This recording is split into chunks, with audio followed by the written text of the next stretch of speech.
बच्चों, आप लोगों का @UV केमिस्ट्री क्लासेस 152 के प्लेटफॉर्म से आपका हार्दिक स्वागत है।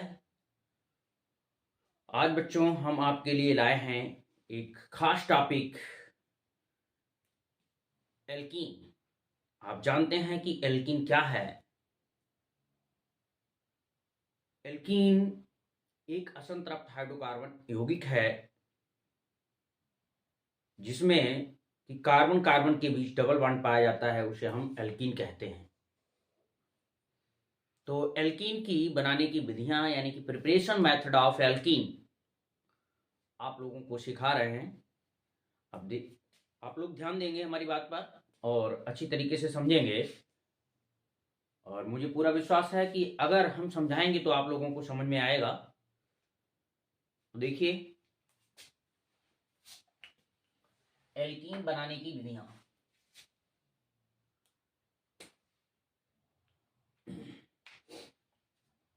नंबर 1, हेडिंग डालते हैं हम।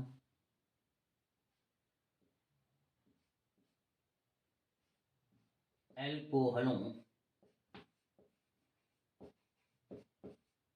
एल्कोहलों के निर्जलीकरण से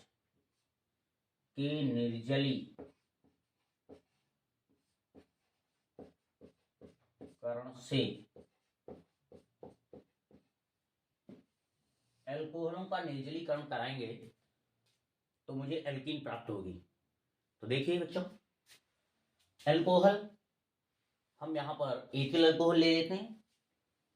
तो एथिल अल्कोहल को हम इस तरीके से लिख लेते हैं, CH2 सिंगल बॉन्ड H, और यहाँ सिंगल बॉन्ड CH2OH को नीचे लिख लेते हैं, और सांद्र H2SO4 के साथ हम गर्म कर देंगे तो हमें एल्कीन मिल जाएगी, यानी कि कंसंट्रेट H2SO4।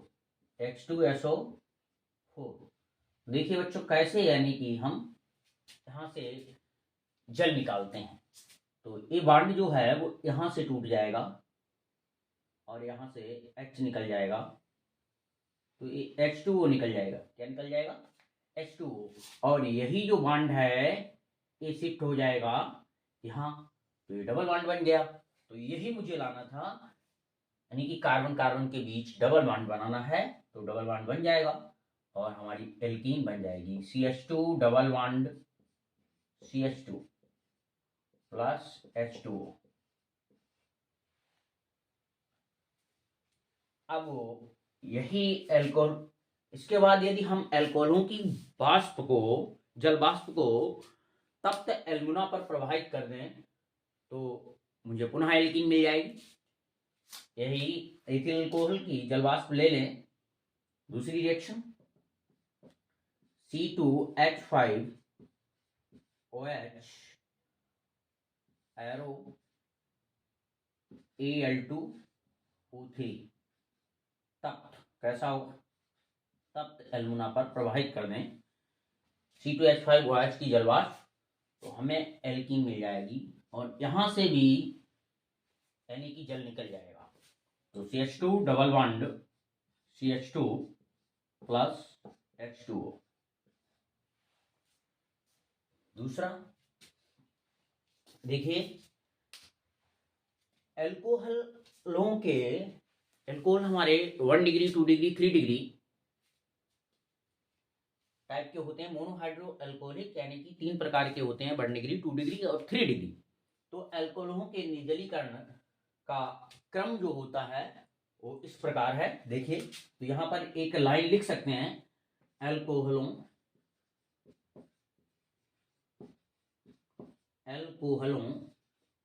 के निर्जलीकरण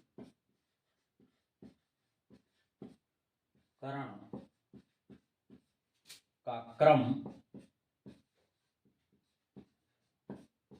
निम्न प्रकार है। यानी कि सबसे पहले 3 डिग्री एल्कोहल का निर्जलीकरण हो जाएगा, उसके बाद 2 डिग्री अल्कोहल का, उसके बाद 1 डिग्री अल्कोहल का।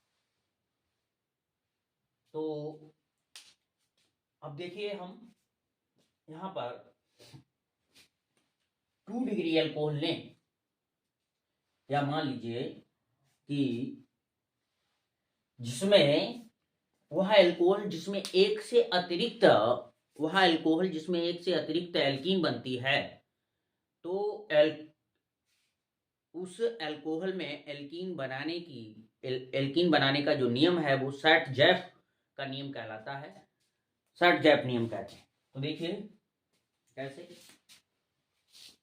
यानी कि CH3 single bond CH2 single bond CHOH यहां लगा दिया हमने, ठीक है, और यहां CH3, इसका नाम क्या हो जाएगा, यानी कि नंबरिंग कर लीजिए 1 2 3 4। तो ब्यूटेन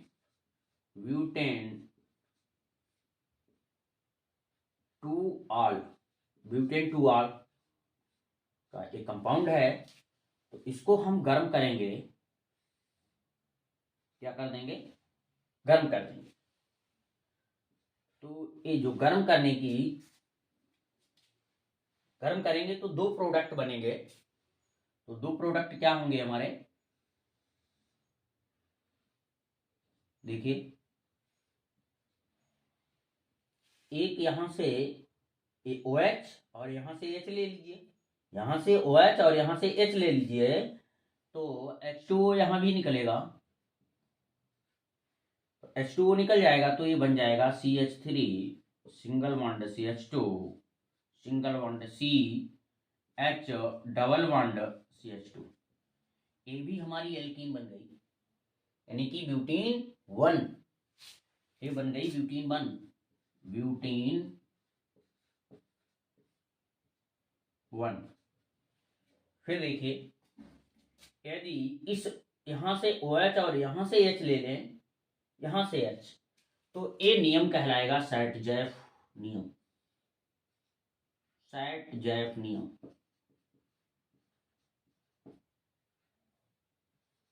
जैफ नियम, ये सर्ट-जैफ नियम हो जाएगा। अभी समझाएंगे सर्ट-जैफ नियम क्या है। देखिए तो यहां से OH यहां से H, तो यहां भी H2O निकल जाए, और ये बन जाएगा, शायद स्क्रीन पर नहीं आ रहा होगा, तो ये यहां पर बनेगा CH3 single bond CH double bond CH single bond CH3। तो ए ब्यूट टू इन बन जाएगा, ब्यूट या ब्यूटीन 2, ब्यूटीन 2 ब्यूटीन 2 बन जाएगा। तो ये सर्ट-जैफ नियम है।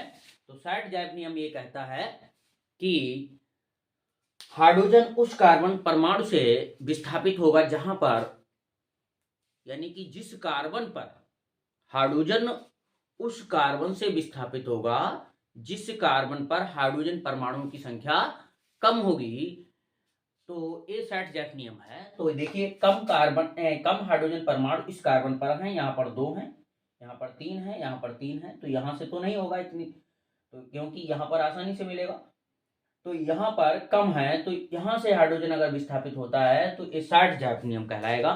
तो ये नोट करिए बच्चों, तीनों रिएक्शन जल्दी से।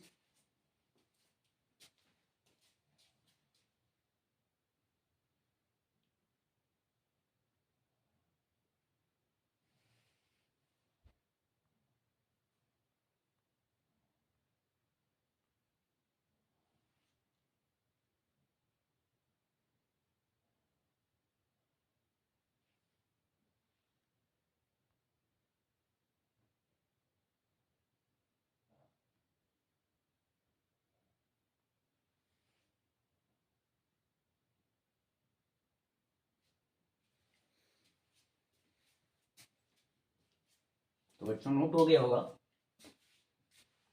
अगली रिएक्शन देखिए।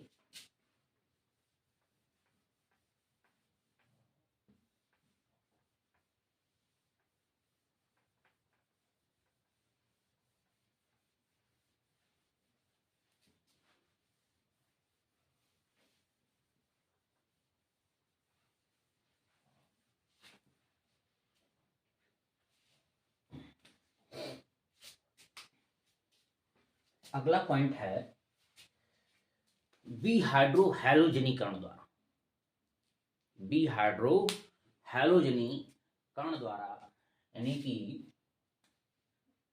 हैलो एल्केन में बीहाइड्रो हैलोजनीकरण विधि अपनाई जाएगी तो एल्कीन बनेगा। यानी कि हैलो एल्केन में बीहाइड्रो हैलोजनीकरण विधि अपनाएंगे। देखिए लिखेंगे हैलो एल्केनों के बीहाइड्रो हैलोजनीकरण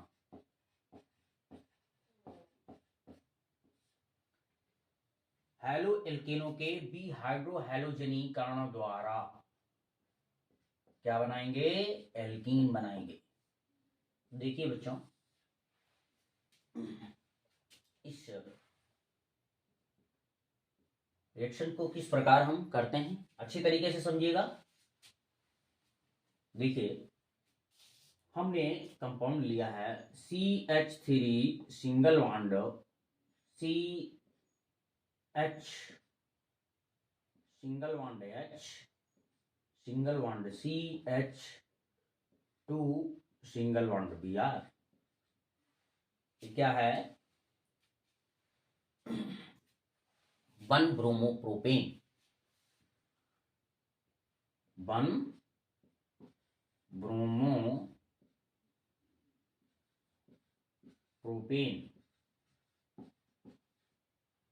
इसकी अभिक्रिया हम किससे करा देंगे?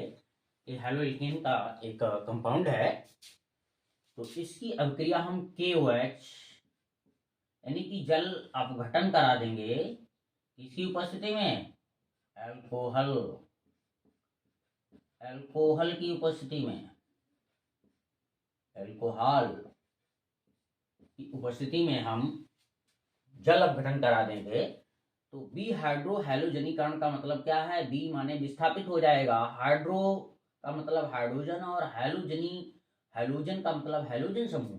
तो यहां से एक K निकलेगा और यहां से ABr निकल जाएगा। ऐसे करके यहां से हमने K निकाल लिया और यहां से Br और यहां से समझिए देखिए यहां से H और यहां से OH निकाल दिया तो AKBr बन गया और H2O बन गया और ये बॉन्ड जो बचा है यहां से यहां शिफ्ट हो जाएगा तो हमारी बन जाएगी एल्कीन यानी कि इसका नाम हो जाएगा प्रोपीन। तो देखिए CH3 single bond CH double bond CH2 plus KBr plus H2O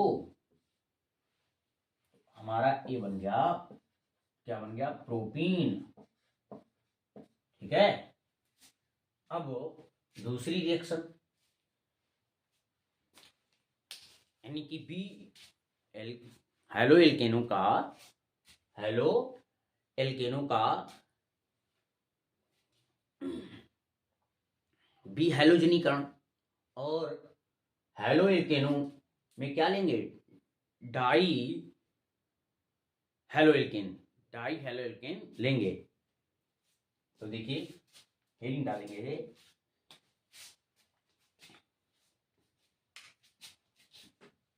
लिखेंगे डाई हैलो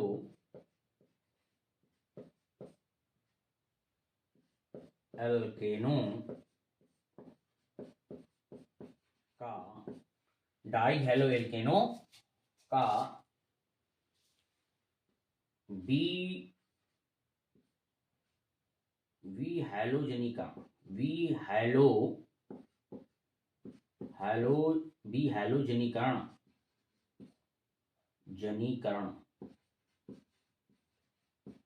बी हैलोजनीकरण द्वारा। देखिए डाई हेलो एल्केन क्या होता है? डाई हेलो एल्केन दो प्रकार के होते हैं, जैम डाइहैलाइड और बिस्नल डाइहैलाइड। जैम डाइहैलाइड और बिस्नल डाइहैलाइड। तो यहां पर हम लेंगे बिस्नल डाइहैलाइड लेंगे, बिस्नल डाइहैलाइड का कंपाउंड लेंगे। देखिए बिस्नल डाइहैलाइड वो हैलाइड होते हैं जिनमें हैलोजन परमाणु अलग अलग कार्बन परमाणु पर स्थित होता है, उसे हम कहते हैं बिस्नल डाइहैलाइड। देखिए CH2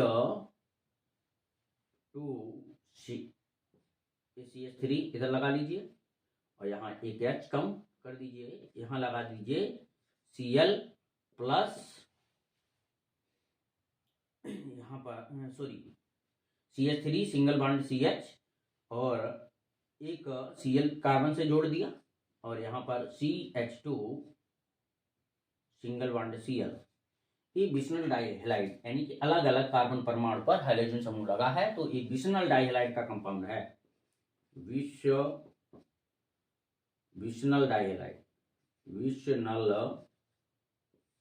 डाइहैलाइड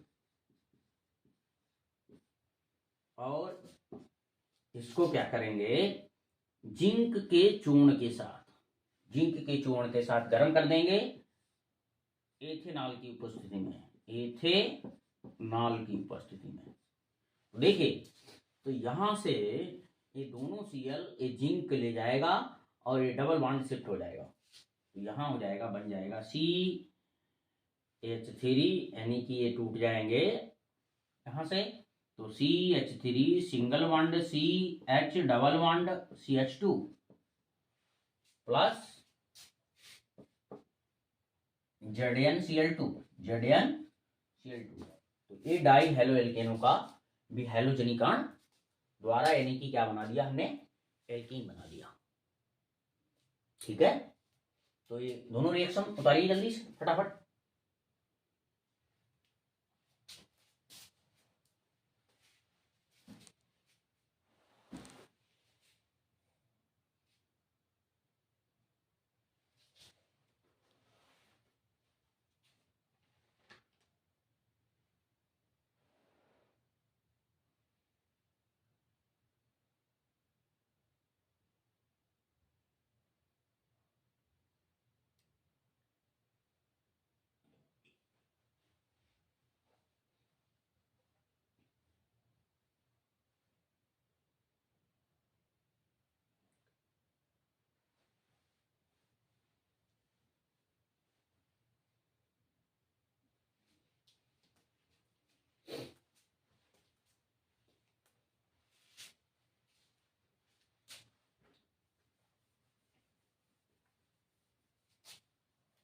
नोट कर चुके होंगे आप लोग, तो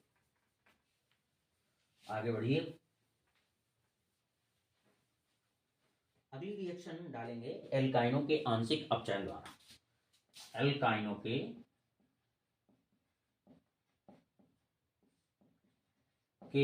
आंशिक अपचयन द्वारा,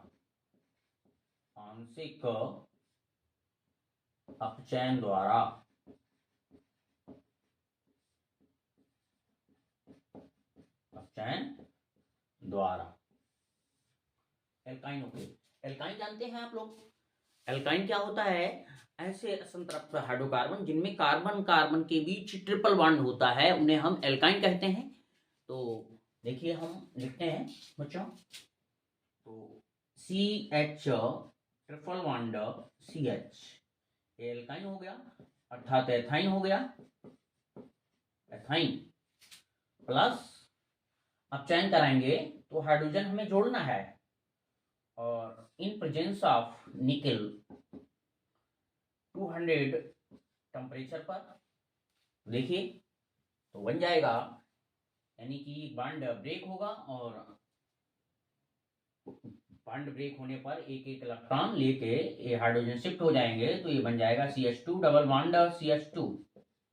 ये बन गया हमारा एथीन, एथीन यानी कि एल्कीन। तो देखिए बच्चों, अब एक और रिएक्शन लिखते हैं, ठीक है। अगली रिएक्शन क्या होगी हमारी, ग्रिगनार्ड अभिकर्मक द्वारा, ग्रिगनार्ड अभिकर्मक द्वारा, अभिकर्मक द्वारा।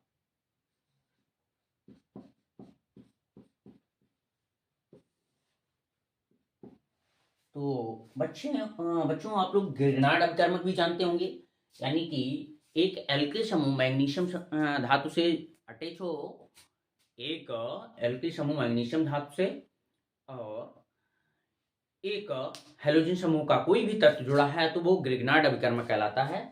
तो हम यहाँ पर देखिए लिखते हैं एलिल क्लोराइड, एलिल क्लोराइड का कंपाउंड लेते हैं। तो एलिल क्लोराइड शायद आप जानते होंगे, CH3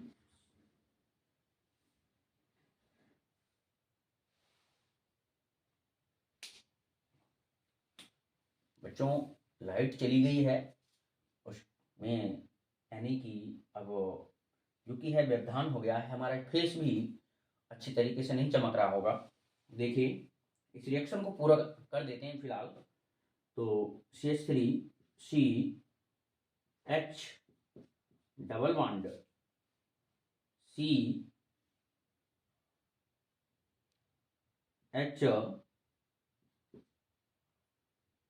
single bond CH2Cl।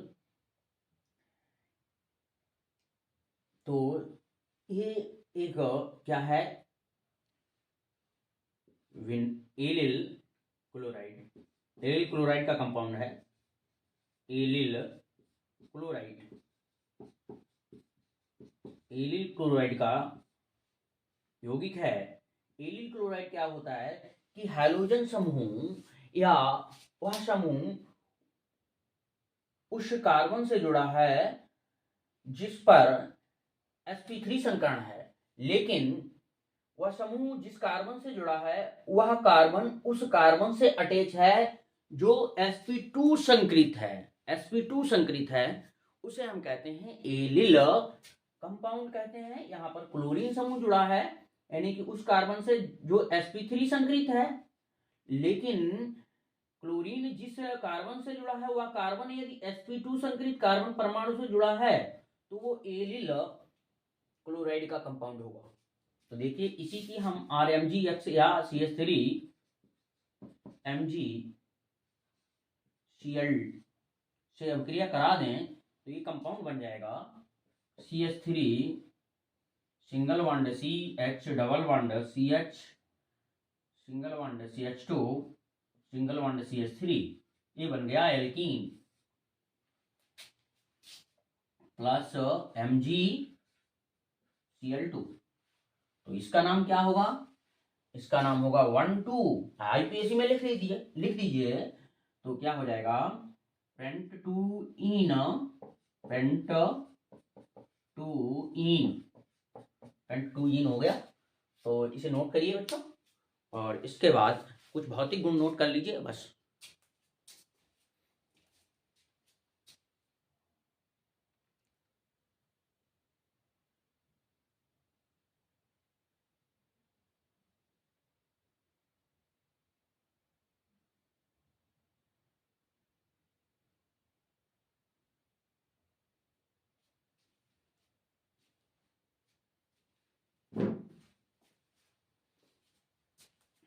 Note हो गया बच्चों। तो एल्कीन के आज भौतिक गुण नोट कर लीजिए, बस इतना ही पढ़ाएंगे बच्चों आज। और उसके बाद नेक्स्ट वीडियो में इसकी केमिकल प्रॉपर्टीज आपको पढ़ने को मिलेंगी। यहाँ पर फिजिकल प्रॉपर्टी आज मैं बता रहा हूँ दो एक। तो भौतिक गुण, भौतिक गुण। तो भौतिक गुण क्या है बच्चों? यानी कि एथीन नंबर 1, एथीन कामा प्रोपीन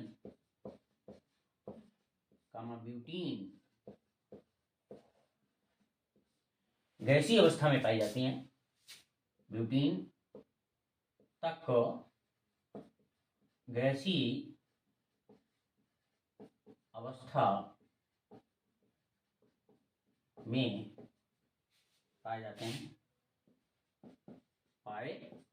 हैं, जबकि C16H32 तक के सदस्य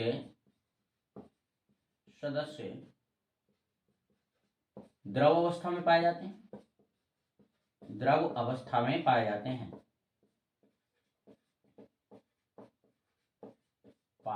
हैं,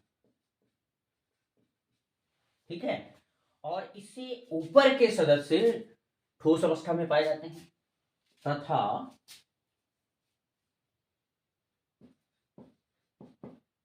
इनसे ऊपर के सदस्य द्रव अवस्था में पाए जाते हैं।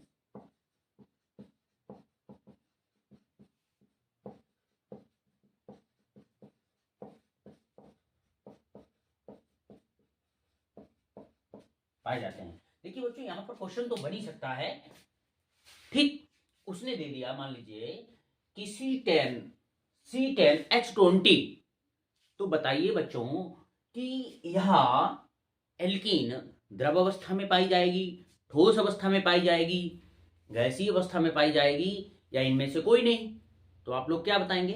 भाई मैंने लिखा दिया है कि यहां तक ब्यूटीन तक के सदस्य यानी कि गैसीय अवस्था में है, और इनके यानी कि ऊपर 16 तक के सदस्य द्रव अवस्था में पाए जाएंगे। तो 16 और यानी कि C4 और C16 के बीच का ही सदस्य है, तो इसका मतलब द्रव अवस्था में पाया जाएगा। तो क्वेश्चन बनेगा यहां से, ठीक है।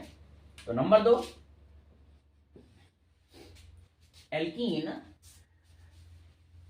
जलीय यानी कि जल में अभिलेय है। एल्कीन जल में अभिलेय है, जबकि कार्बनिक विलायकों में विलेय है। जबकि कार्बनिक विलायकों में विलेय है, ठीक। नंबर 3, यानी कि अणुभार बढ़ने पर घनत्व, गलनांक तथा क्वथनांक सभी बढ़ते हैं, ठीक है। अणुभार एल्कीनों का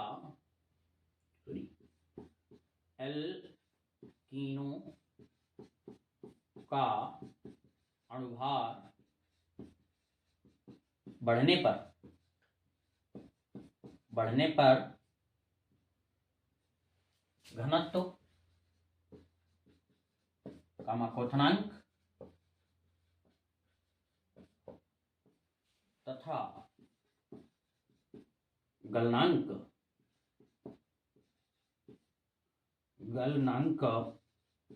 बढ़ता है।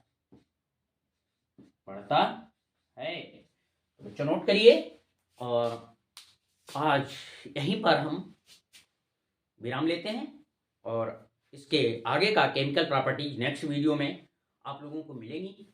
तो जल्दी से नोट करिए।